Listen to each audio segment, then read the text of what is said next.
Well, hey everybody, it's New Year's Eve and welcome to day 7 of the 2025 Eric's Trains Christmas Bonanza. 8 videos in 8 days, starting on Christmas Day and ending with a live show at 2 p.m. right here on my YouTube channel on New Year's Day. So for day 7, I've actually got a double feature for you. There's this video, which is an Atlas unboxing. Going to be unboxing some new arrivals from Atlas, and then I've got another video that I'm releasing at the same time, which is a Weaver kit car build. So today you're getting 2 videos for the price of 1. Anyway, let's get started.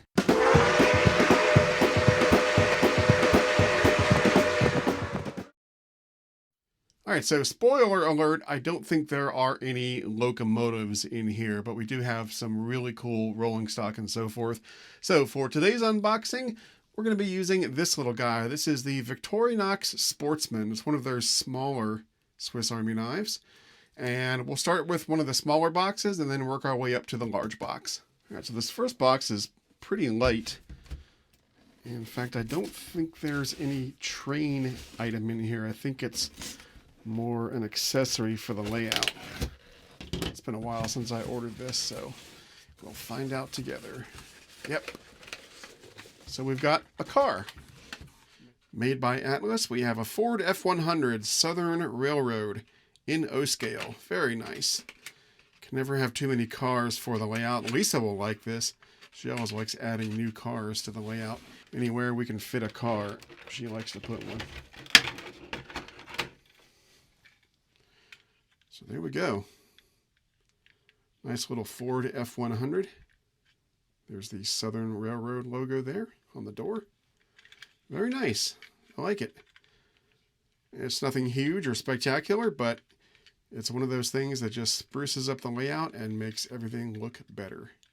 Okay, next we've got this box that has a decent weight to it. Judging by the length of it, I'd say there's some piece of rolling stock inside.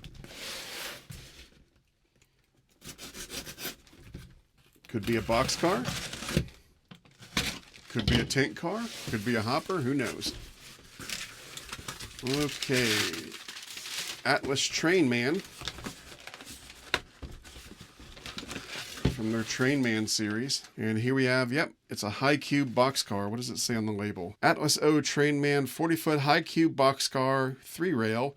Item number 2001131-2, Southern Pacific number 226028.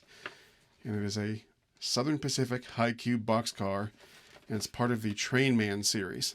Now, what is the Trainman series?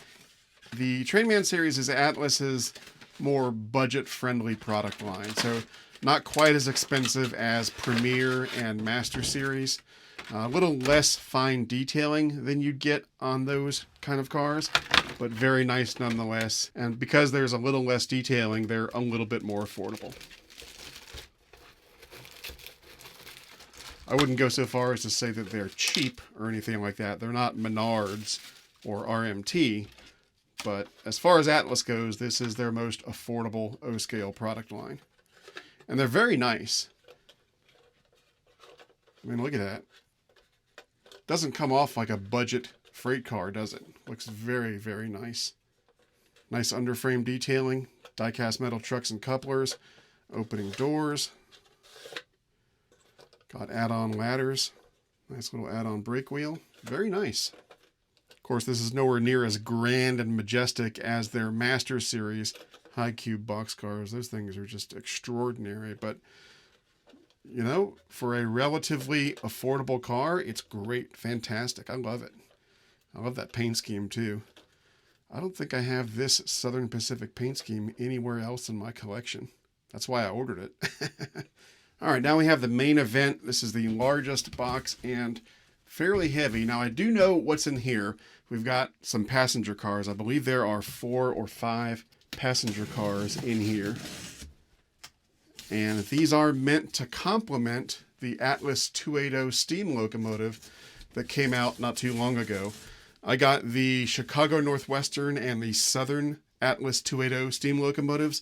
These are meant to complement the Chicago Northwestern 280, I believe.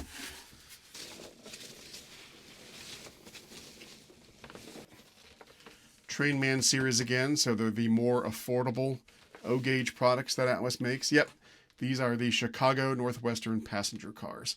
Let me get them all out of the box. Yep, so we got 5 of these bad boys. So let's just start tearing into these.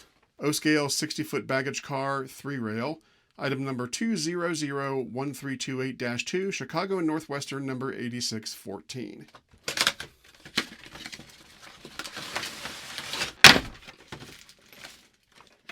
And there we go. Very nice. I've got some of these cars that Atlas made a few years back. I believe they're Monon. So I have seen these before, and they're very nicely done. Again, Trainman, it's the more budget-friendly product line, but you really can't tell by looking at these. I mean, do these look like budget-friendly passenger cars? They're very well done. I like that shade of green. Got the yellow. Nice underframe detailing, you know. I mean, if you look closely, you can see where it's budget friendly. You know, the doors don't open, the underframe detailing is not quite as detailed as you might get on something else. The trucks are relatively simple, although they are sprung, which is nice. So, yeah, I like it. This is a 60-foot combine car. Item number 2001235-1. Combine car is called a combine car because it's a combination of a coach car and a baggage car. So you have coach seating at one end and then a compartment for baggage at the other end. So we've got these diaphragms here. I believe those are alternate diaphragms. I think the baggage car had those too. So there's our combine car. Passengers here, baggage here. And again, very nicely done. Really doesn't come off like a budget product at all, and yet it is. So very nice. Now, these alternate diaphragms, let me show you what those are all about. These are something that I typically use, but you may not depending on the size of your layout. So they've got 2 additional diaphragms in here. The diaphragms that are on the car right now are short. You can see they're like 1, 2, 3 layers, whereas these have 4 layers. They're a little bit longer. And these can be used if you have wide curves on your layout, like 072 or greater. You can use these, and that'll close the gap between the cars, and you'll have the diaphragms almost touching each other, and it'll look much more realistic. With these, they're shorter diaphragms, so these will work on tighter curves. So if you have tighter curves, you can use these shorter diaphragms. If you have wider curves, you can use the more realistic, longer diaphragms and get a more realistic look. That's what that's all about. All right, up next, we've got a 60-foot coach, number 2001148-2.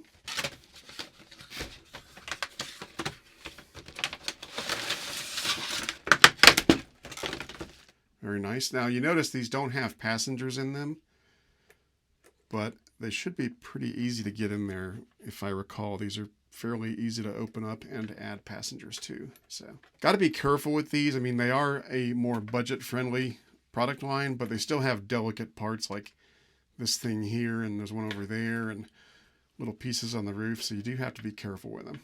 All right, next we've got a 60-foot RPO car, 2001428-2, and RPO stands for Railway Post Office.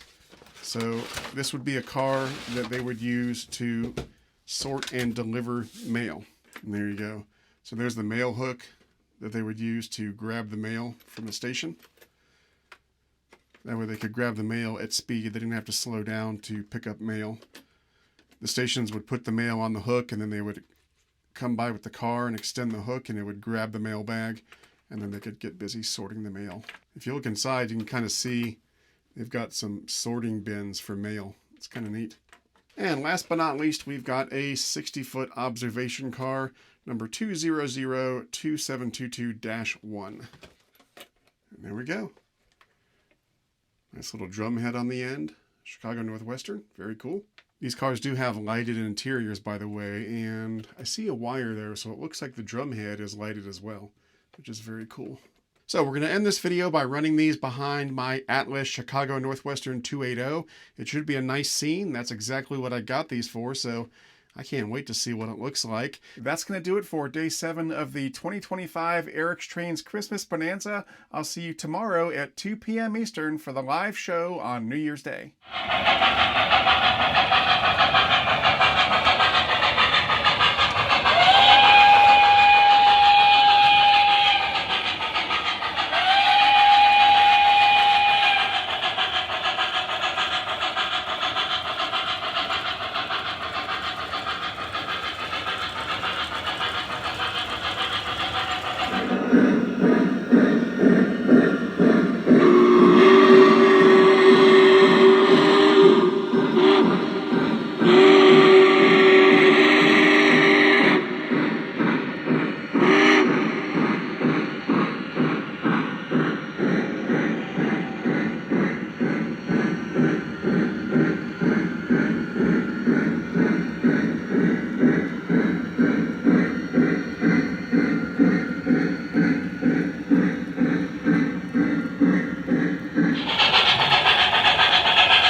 To discuss this model or any other O-gauge model, or just to talk trains in general, check out the OGR online forum at ogrforum.com.